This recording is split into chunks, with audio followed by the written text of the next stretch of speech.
LOC पर जिस तरह का माहौल पिछले कुछ दिनों से बन रहा है, उसने पूरे हिंदुस्तान को सांस रोककर खड़े रहने पर मजबूर कर दिया है, क्योंकि खबरें सिर्फ हल्की फुल्की नहीं हैं, बल्कि यह साफ संकेत देती हैं कि सीमा के उस पार कुछ बहुत बड़ा पक रहा है। सिर्फ इतना नहीं है कि कुछ आतंकियों की टोलियां आगे बढ़ रही हैं, बल्कि बड़ा इतना है कि पाकिस्तान अपने सबसे खूंखार दस्ता बैट को एक बार फिर एक्टिवेट करने की तैयारी में है, और यह वही दस्ता है जिसकी बर्बरता का इतिहास किसी से छुपा नहीं है।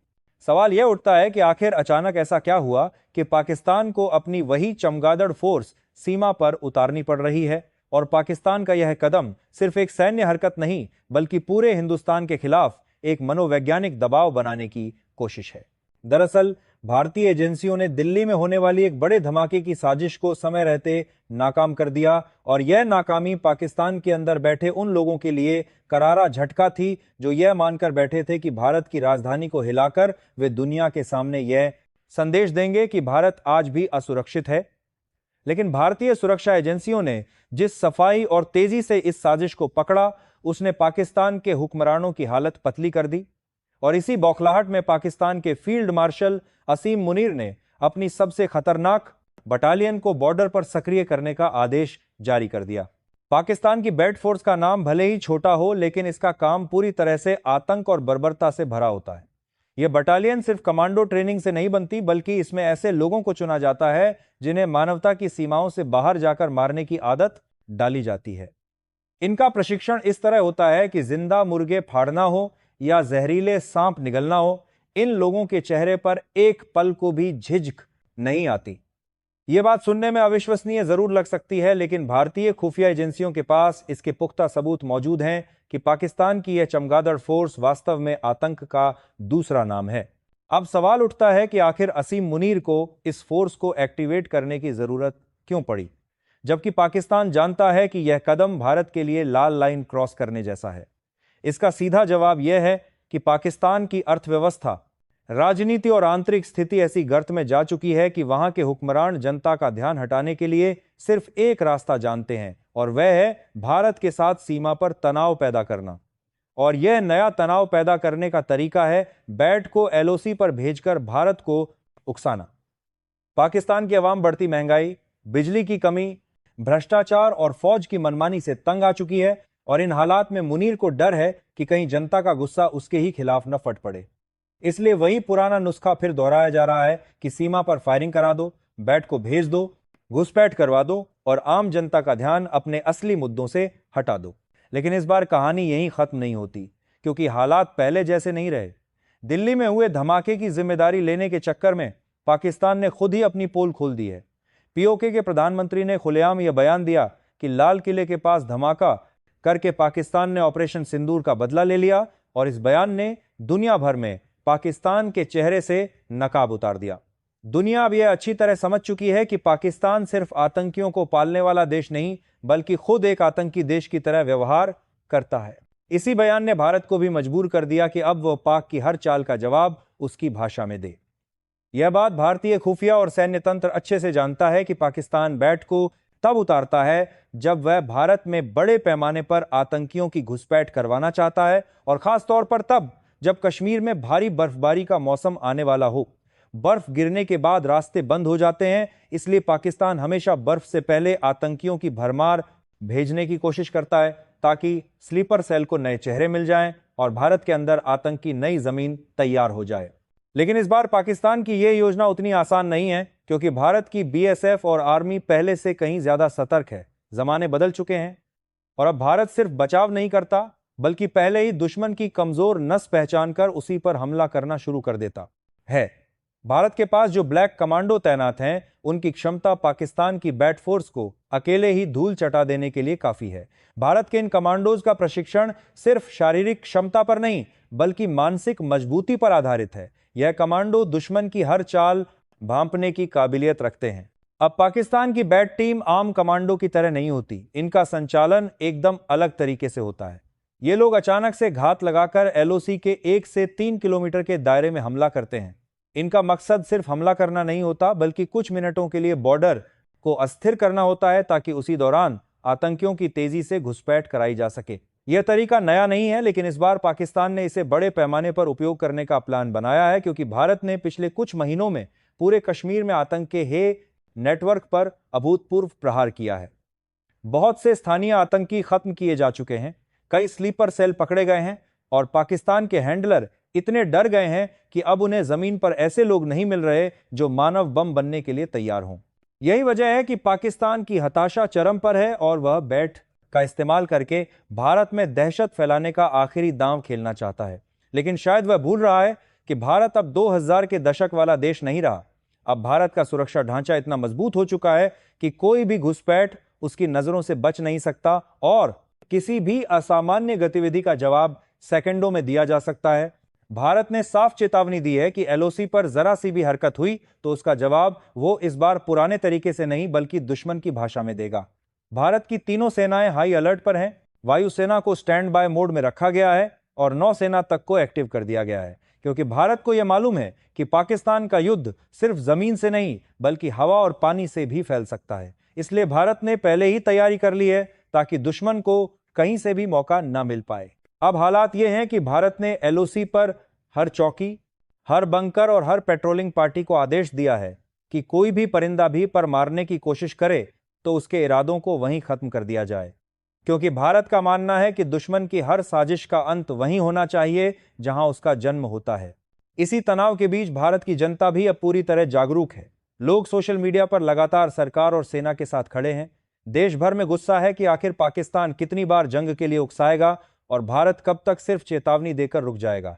भारत की युवा पीढ़ी यह चाहती है कि इस बार पाकिस्तान को ऐसा जवाब दिया जाए कि वह आने वाले कई दशकों तक एलओसी की तरफ आंख उठाकर देखने की हिम्मत न कर सके।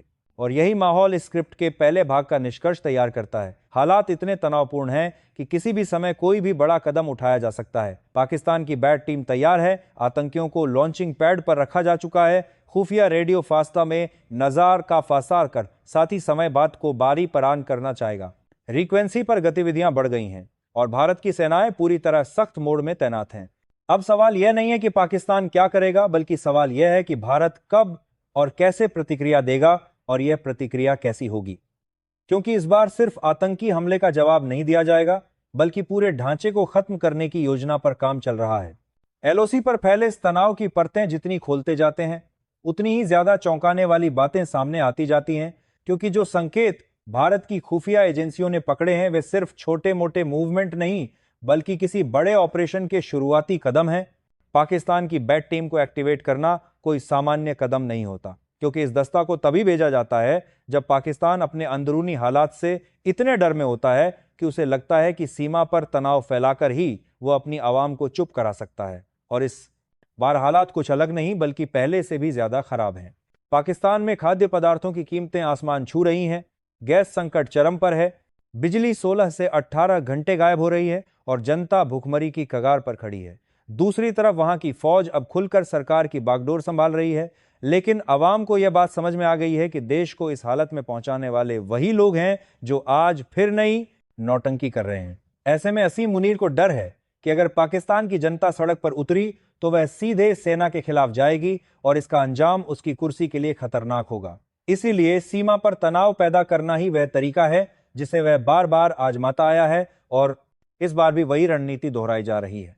लेकिन इस बार पाकिस्तान की इस रणनीति में एक नया ट्विस्ट है और वह ट्विस्ट है कश्मीर में स्लीपर सेल की कमी। जिन आतंकियों को पाकिस्तान ने पिछले एक दशक में पाला था वह या तो खत्म कर दिए गए हैं या पकड़े जा चुके हैं। नए चेहरे मिल नहीं रहे और जो मिल रहे हैं वे सिर्फ सोशल मीडिया पर जहर उगलने वाले हैं, हथियार चलाने की हिम्मत रखने वाले नहीं। इसलिए पाकिस्तान को उस तरह के आतंकियों की जरूरत है जो मानव बम बनकर फिदाइन शैली में हमला करने को तैयार हों। लेकिन भारत के ऑपरेशन सिंदूर के बाद और जम्मू कश्मीर में आतंक के हर ठिकाने पर हुई बड़ी कार्रवाई के बाद पाकिस्तान को ऐसे आतंकियों की सप्लाई मिलना लगभग खत्म हो गया है। यही वजह है कि पाकिस्तान अब बैट टीम के जरिए बड़े पैमाने पर घुसपैठ कराना चाहता है। भारतीय खुफिया एजेंसियों ने जो रिपोर्ट पकड़ी है उसके अनुसार पीओके के कई लॉन्चिंग पैड पर हथियार, आईडी, स्नाइपर राइफल और सैटेलाइट फोन की सप्लाई अचानक बढ़ गई है। इतना ही नहीं, पाकिस्तान की सेना ने कई बैट कमांडोज को रात के अंधेरे में एलओसी के बेहद करीब भेजने की कोशिश की, लेकिन भारतीय सेना की थर्मल इमेजिंग डिवाइस ने उन सभी हरकतों को तुरंत मॉनिटर कर लिया। ये वही बैट कमांडो थे जिन्हें आतंकियों के लिए रास्ता बनाने भेजा गया था। उनकी रणनीति ये थी कि भारतीय चौकी पर अचानक हमला करके कुछ देर के लिए बॉर्डर को अफरा तफरी में डाल दिया जाए ताकि उसी दौरान सीमा पार बैठे आतंकी तेजी से घुस सकें। लेकिन पाकिस्तान शायद यह भूल चुका है कि भारत की एलओसी अब पुराने जमाने वाली एलओसी नहीं रही। आज भारत के पास सेंसिंग तकनीक, ग्राउंड सेंसर, थर्मल कैमरे, हाई पावर नाइट डिवाइसेज और रडार सिस्टम मौजूद हैं जो किसी भी घुसपैठ को शुरुआती कदम में ही उजागर कर देते हैं। पाकिस्तान की बैट टीम को लगा था कि वे चुपके से हमला करके भारतीय सैनिकों को चौंका देंगे, लेकिन भारत ने उनसे भी पहले उनकी चाल पकड़ ली। और जब भारतीय सेना सतर्क हो तो कोई भी बैट टीम चाहे जितनी खूंखार क्यों ना हो, भारत के जाबांज जवानों के सामने टिक नहीं सकती। अब यह बात साफ है कि पाकिस्तान ने बैट को इसलिए एक्टिवेट किया है क्योंकि भारत में आतंक फैलाने की उसकी बाकी सारी कोशिशें नाकाम हो चुकी हैं। और दूसरी तरफ भारत की ओर से जो जवाब देने की तैयारी है वह भारत के इतिहास में बहुत कम बार दिखाई दी है। भारत ने सिर्फ फौज नहीं बल्कि वायुसेना और नौसेना को भी हाई अलर्ट मोड में रखा है, और यह संकेत है कि अगर पाकिस्तान ने कोई हिमाकत की तो जवाब सिर्फ एलओसी तक सीमित नहीं रहेगा। भारत के पास वह क्षमता है कि वह पाकिस्तान के अंदर मौजूद आतंकियों के ठिकाने ही नहीं बल्कि उन ठिकानों को संचालित करने वाले कमांड सेंटर्स को भी कुछ ही मिनटों में खत्म कर दे, और यही डर पाकिस्तान के अंदर की सेना को अब परेशान कर रहा है। इस बार पाकिस्तान की समस्या सिर्फ भारत नहीं है, उसकी समस्या है उसकी अपनी आवाम, जो अब खुद कहने लगी है कि देश का असली दुश्मन भारत नहीं बल्कि पाकिस्तान की सेना है। सोशल मीडिया पर पाकिस्तान के नागरिक खुलेआम लिख रहे हैं कि भारत से दुश्मनी खत्म कर देनी चाहिए और सेना को देश के असली मामलों से बाहर कर देना चाहिए। यह बात पाकिस्तानी सेना को सबसे ज्यादा चुभती है और इसी वजह से वो फिर से भारत के साथ टकराव की तरफ कदम बढ़ा रही है ताकि जनता का ध्यान हट जाए। लेकिन यह खेल अब इतना आसान नहीं है, क्योंकि भारत भी अब यह समझ चुका है कि पाकिस्तान की हर हरकत एक बड़े प्लान का हिस्सा होती है। भारत ने एलओसी पर कई किलोमीटर लंबी एंटी टनल ऑपरेशंस शुरू कर दिए हैं, क्योंकि खुफिया इनपुट है कि पाकिस्तान सुरंगों के जरिए भी घुसपैठ कराने की कोशिश कर सकता है। ड्रोन के जरिए हथियार भेजना पाकिस्तान की एक और पुरानी तरकीब है, और भारत ने उन ड्रोन मार्गों को भी मार्क कर लिया है जहां पाकिस्तान से आने वाली गतिविधियां बढ़ सकती हैं।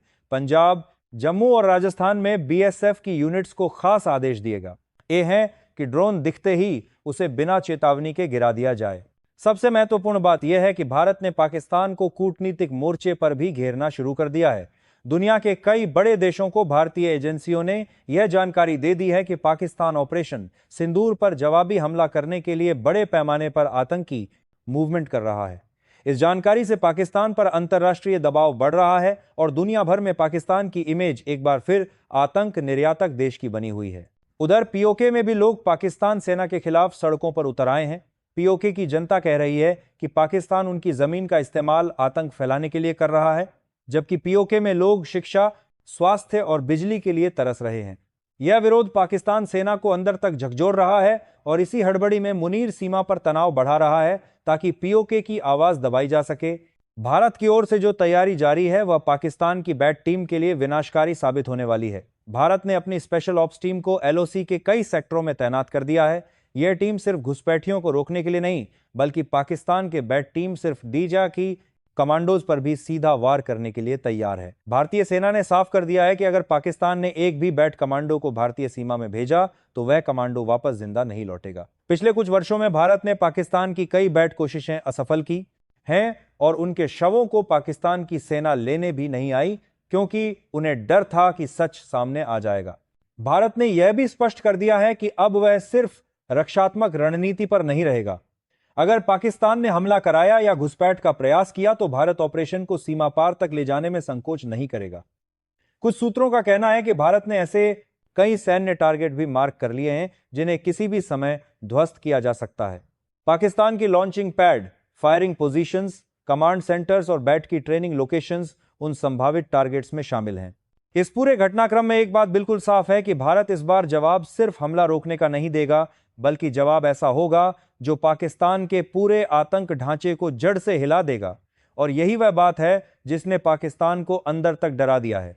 पाकिस्तान की सेना यह जानती है कि भारत चाहे तो मिनटों में उनके कई ठिकाने तबाह कर सकता है, और इस बार भारत ऐसा करने से पीछे भी नहीं हटेगा। भारतीय सेना के शीर्ष अधिकारियों का यह कहना है कि फायरिंग की एक गोली भी चलती है तो इसका जवाब दुगुनी ताकत से दिया जाएगा, और यदि पाकिस्तान ने बैट को इस्तेमाल करने की कोशिश की तो वह पाकिस्तान के इतिहास की सबसे बड़ी भूल होगी। भारतीय सेना ने अपने जवानों को भी आदेश दिए हैं कि किसी भी असामान्य गतिविधि को तुरंत निष्क्रिय कर दिया जाए। अब भारतीय जनता भी यह चाहती है कि इस बार पाकिस्तान को ऐसा सबक मिले जो आने वाली पीढ़ियों को याद रहे। देश भर के लोग सोशल मीडिया पर लिख रहे हैं कि क्या अब समय नहीं आ गया है कि भारत पाकिस्तान के अंदर मौजूद आतंक ढांचे को पूरी तरह मिटा दे। जनता के इस गुस्से और समर्थन ने सरकार और सेना को भी यह भरोसा दिया है कि अगर कोई बड़ा कदम उठाना पड़े तो देश उसके साथ खड़ा रहेगा। इस पूरे तनाव के बीच सबसे दिलचस्प बात यह है कि पाकिस्तान के अंदर ही अब दो गुट बन चुके हैं। एक गुट वो है जो चाहता है कि भारत से टकराव कम किया जाए क्योंकि इससे पाकिस्तान की अर्थव्यवस्था और भी खराब होगी। दूसरा गुट वो है जो भारत के साथ तनाव भड़काकर अपनी राजनीति चमकाना चाहता है। यही गुट बैट टीम को आगे बढ़ा रहा है और यह गुट मुनीर पर सबसे ज्यादा दबाव डाल रहा है कि वह कुछ बड़ा करे। लेकिन भारत भी अब इंतजार की मूड में नहीं है। देश की सैन्य और राजनीतिक नेतृत्व यह समझ चुका है कि पाकिस्तान के साथ बात करने से कुछ नहीं होगा और पाकिस्तान तब तक सुधरेगा नहीं जब तक उसे उसकी भाषा में जवाब न दिया जाए। इसलिए भारत ने अपनी सेनाओं को यह निर्देश दिया है कि किसी भी स्थिति के लिए तैयार रहें। वीडियो को लाइक करना, चैनल को सब्सक्राइब करना और कमेंट बॉक्स में अपने शहर का नाम लिखना बिल्कुल मत भूलिए। जय हिंद,